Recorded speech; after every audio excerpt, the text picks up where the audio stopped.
Well, as promised last week, we asked viewers to send in their questions or write them in the comment section. Thank you for all those who took the time to respond with a question. There was a wide range of them, and we're going to kick off our Ask Me Anything. I did look at like the range of them over time, but I didn't look at specifically what was picked, so I don't have my answers prepared. Hopefully they're not too difficult. Here's a question for both Robby and Marianne. Do you think that both Republicans and Democrats would institute fascism of their own design if they could get away with it? Seems to me that both parties would put a torch to the Constitution if they could. What is your thought? Well, I have a lot of criticisms of the Democratic Party sometime. However, I do not feel that the Democratic Party would want to torch the Constitution, and I do believe not. See, to me, I make a distinction between what I think of as the Republican voters and this crowd in charge right now, who has nullified the voices of many formerly principled Republicans in Congress.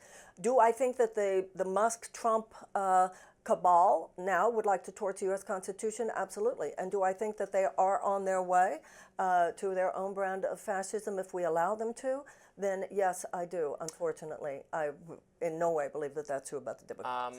I do think it's true. I think it's both Republicans and Democrats would institute, I don't know about, maybe not, they certainly wouldn't call it fascism or think of it as fascism, but if you believe in basically any encroachment on our civil liberties as a kind of tyranny, as I do, then yes, both parties are guilty of it, and basically anyone in government, unless they're like uniquely principled. There are a few individuals, in my view, that's like Thomas Massey or something like that. Everyone else is very capable, maybe not literally everyone else, is very capable of succumbing to the temptation to, violate their principles and spend more of our money and do more authoritarianism. So I think both are pretty bad, but the Republicans are the ones in charge right now, so I will agree that they're maybe the worst offenders. These are bad guys, everybody, and they are just ripping apart the constitutional principles that matter most. They are showing no respect for the three branches of government. They are showing no respect for the judiciary. Musk is an unelected bureaucrat who is just running roughshod with this paramilitary digital crowd of his. This is absolutely a threat to counterinsurgency, Marianne. He's getting rid of the unelected bureaucrats. No, he's firing the Consumer Financial Protection Bureau. By doing that, he is gutting the programs. The people who staff the Education Department are unelected help bureaucrats. The people of the United States. There are some things that the government does right. We disagree on what's helping. Pardon? We disagree on what helps. Yes, that's right, because you believe that in this, and I don't want to put words in your mouth like you do to me sometimes, so tell me if I'm wrong. You believe in this like libertarian vision where it's everybody sort of on their own, right? Well, that's kind of a straw man version of it. I believe that people should keep more of their money. People should be more free to orient their lives how they see fit. We still have a government to provide basic protection, defense, a court system, Robby, and such things. That is actually the vision of our founding documents. You think our founders intended there to be a federal national education department, a federal national department of every such and such thing? I think our founders believed that there should be a balance between the government protecting individual liberty, and that includes economic liberty and concern for the common good. I do not think that the founders foresaw a situation where we would have basically a system of legalized bribery in Washington, which we have now, in which a matrix of corporate powers, whether insurance companies, pharmaceutical, big food, big chemical, national big oil companies, defense contractors, gun manufacturers just have their way through the unbelievable undue influence of money that they yield on our system. Let's read the next question. Pardon? Let's move on to the next question. We got to get through. I thought it was important to point out. I didn't interrupt you. Because that itself is destroying our freedom. Okay, Robby, is there anywhere that you recognize that your general view of the world, libertarianism, breaks down when confronted with an issue? Reframed, have you ever applied libertarian principles to a situation and it failed to provide a viable way ahead of, in your estimation, for solving the problem? If so, give me an example. I think that libertarianism, in my view, does a really good job, a really consistent job of deciding how rights work. You do not have the right to aggress against someone else, to initiate force against someone else, and everything else follows from that. What libertarianism perhaps cannot answer is, in exactly every case, who or what entity is entitled to those rights. So the most fractious debates within the Libertarian Coalition are about, like, for instance, abortion. Because if a fetus or a preborn entity has the right not to be aggressed against, well, then you can't have abortion. But if the fetus does not count as a person, well, then it has no rights, and you can absolutely have abortion. That's true of animal welfare as well. If animals have rights, the same rights that other living human beings do, well, then we can't kill and eat them. If they don't, then we can mutilate them. We do whatever they want. They don't have rights. Children, at what age do we recognize that children don't have the same rights as adults? We limit their rights in all sorts of ways. At what age do they have the same rights as adults to vote or own property or get married or drive a car, whatever? You can't really solve that with libertarianism itself.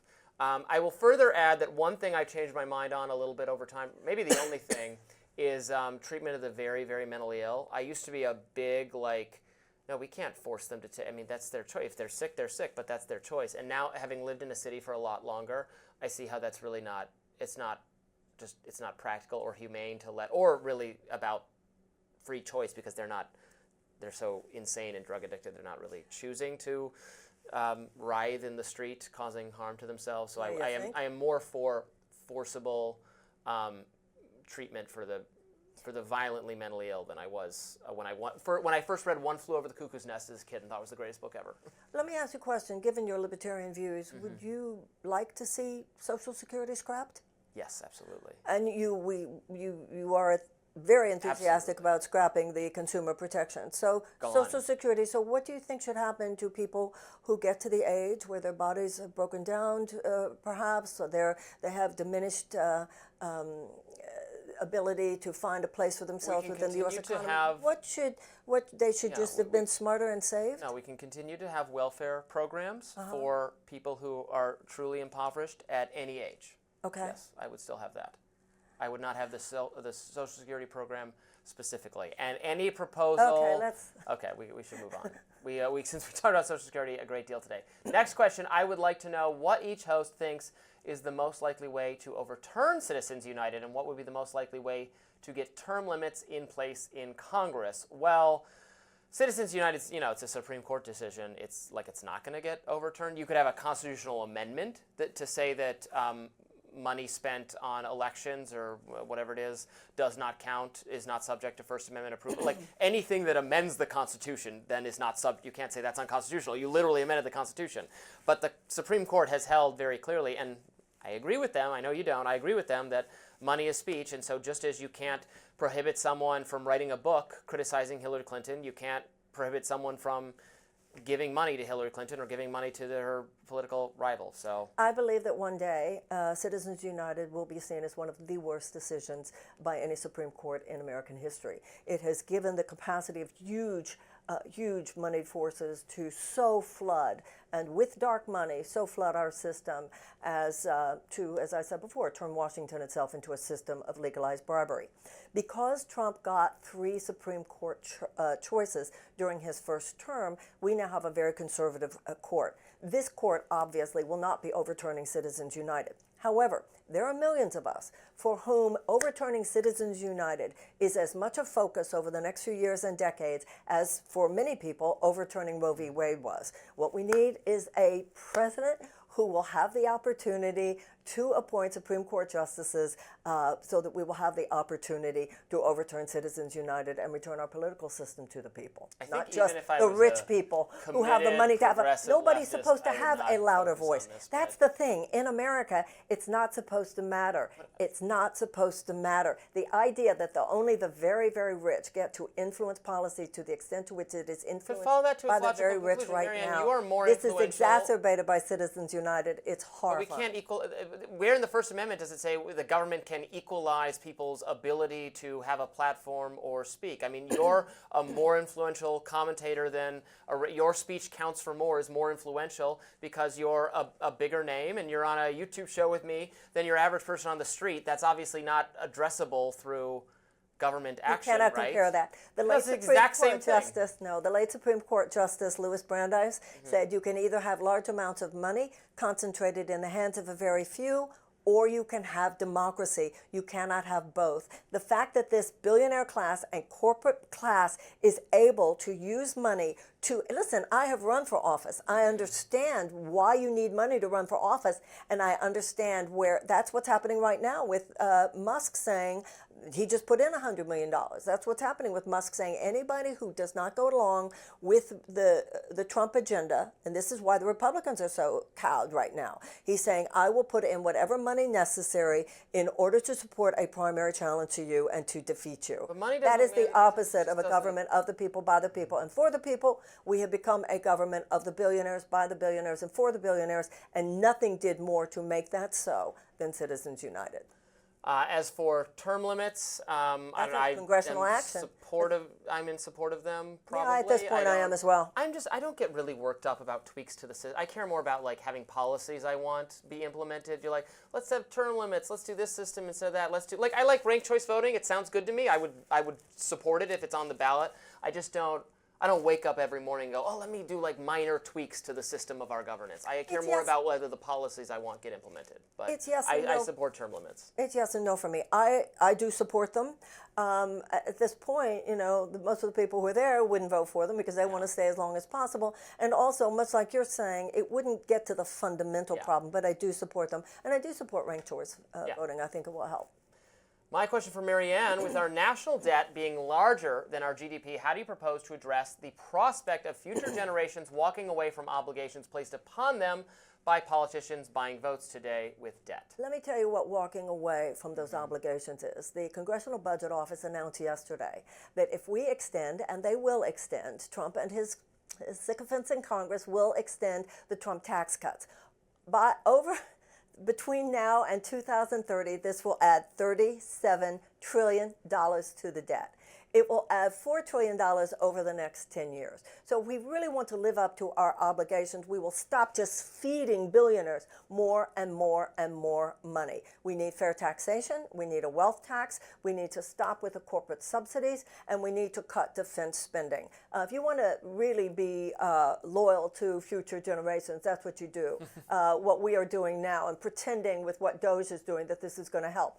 All of that is to distract us from what they're really after, and that is to extend those Trump tax cuts, which once again, CBO said yesterday, $37 trillion will be added to the debt over the next 30 years. Would like to respond to that, but I don't think we have time, so let's do the last question, which is for me, is there a way you can play D&T online with me? No, there is not. That is something I only do with my friends and coworkers in secret, although I talk about it a lot. I don't think there's well, I'm sure there is somewhere a D&D online for people. I don't even know what it is. Oh, what it's Dungeons and Dragons. It's a Dungeons and Dragons game. You're probably familiar with it. Yeah, our viewers know I'm a huge nerd. I'm a dungeon master for 2 DC-based groups. We've been playing for years. Why wouldn't you play D&D with them? That would be kind of fun. It would promote it's not like a casual thing you can do though. You gotta you gotta make your character. You have to refresh yourself on my long-running lore. I actually had recently 2 new players join one of my groups. They had no idea what they were getting in for. They did great, but there is a lot of catch-up in terms of all the characters and the storyline. It takes place in this world that I have constructed from my own imagination, and is really where my passion is these days. But you know what just occurred to me? Yes. There probably are, since you have these fans who are so enthusiastic about you, they probably would give money if you would play whatever you want to play and raise money for charity. Oh, that would be nice. Uh-huh. I do play, Robby. although I'm not going to tell people where it is, although I guess if they really searched, it would be funny if they could find it. I do play a different game.